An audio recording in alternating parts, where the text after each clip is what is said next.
Scotland has a wealth of historical environment. Its museums and collections are filled with artifact, art, and treasure. Its history is displayed in its castles and churches, within the remains of its Neolithic origins, its classical past, and its industrial heritage.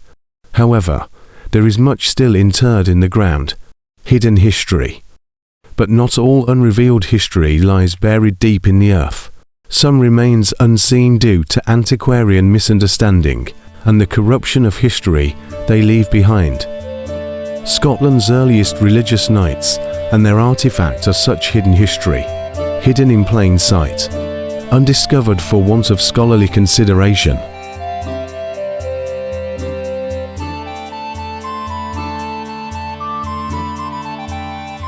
In 1124, Alexander I of Scotland died.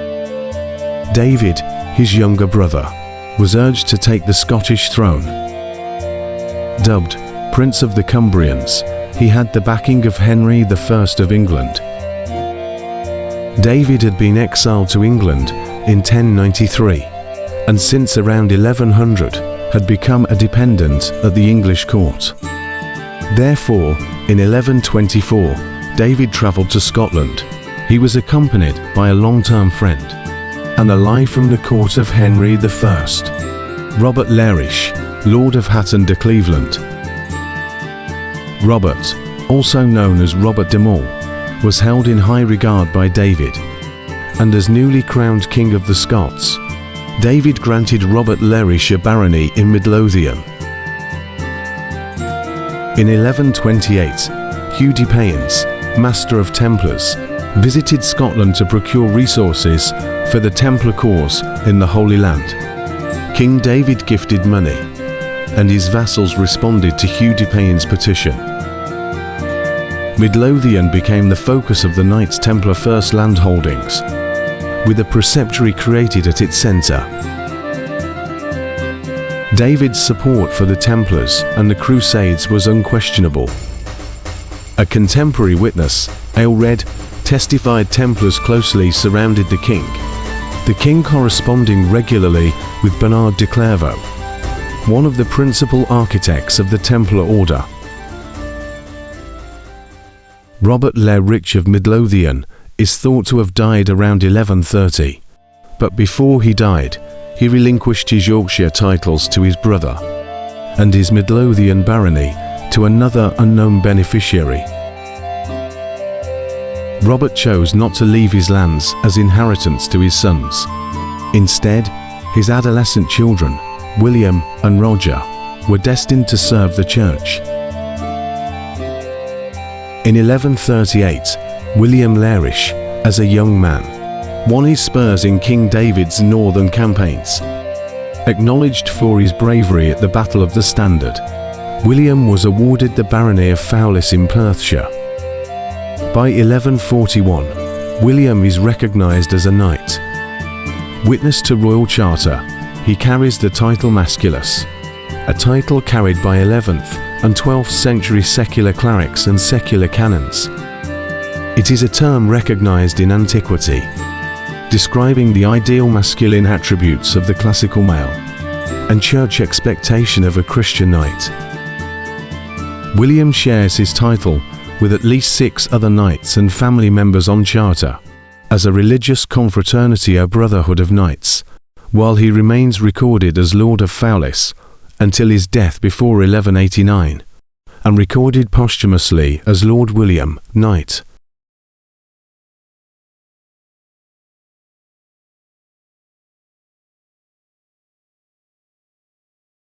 In 2019, a family bought a dilapidated church to turn into a home.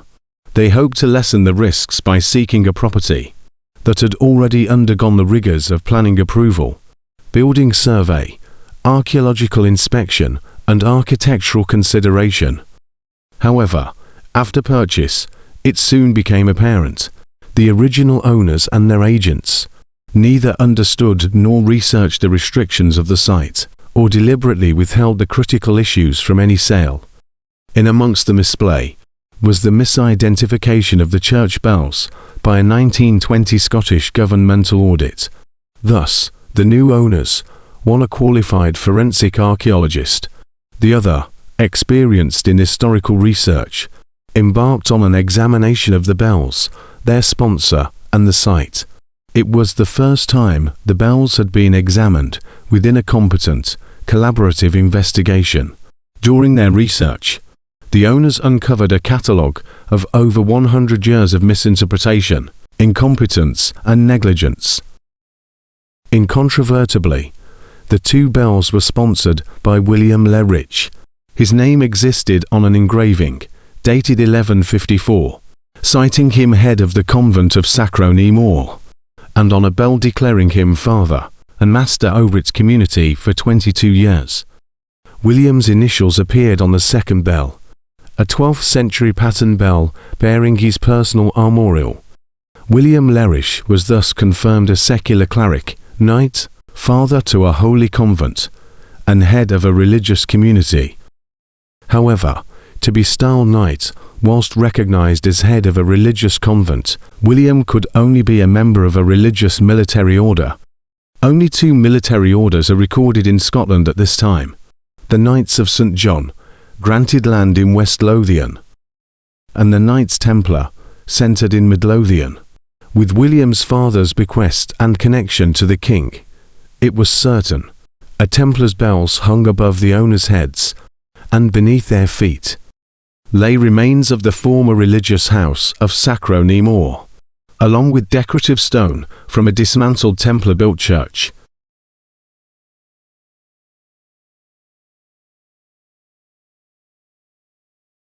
The detailed study report was presented before professional academics and Scotland's government-sponsored historical agencies, but rejected without good reason or scholarly counter.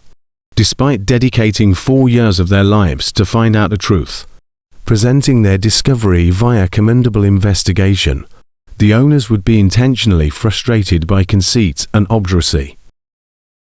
It thus became a quest not to prove newfound history, but a trial to penetrate ubiquitous academic bias and arrogance directed at the finders, deemed amateur and therefore untenable. Even with their presentation of incontestable evidence, it is a familiar story. Dispute with an obstinate establishment, and academic prejudice, commonly termed academic snobbery.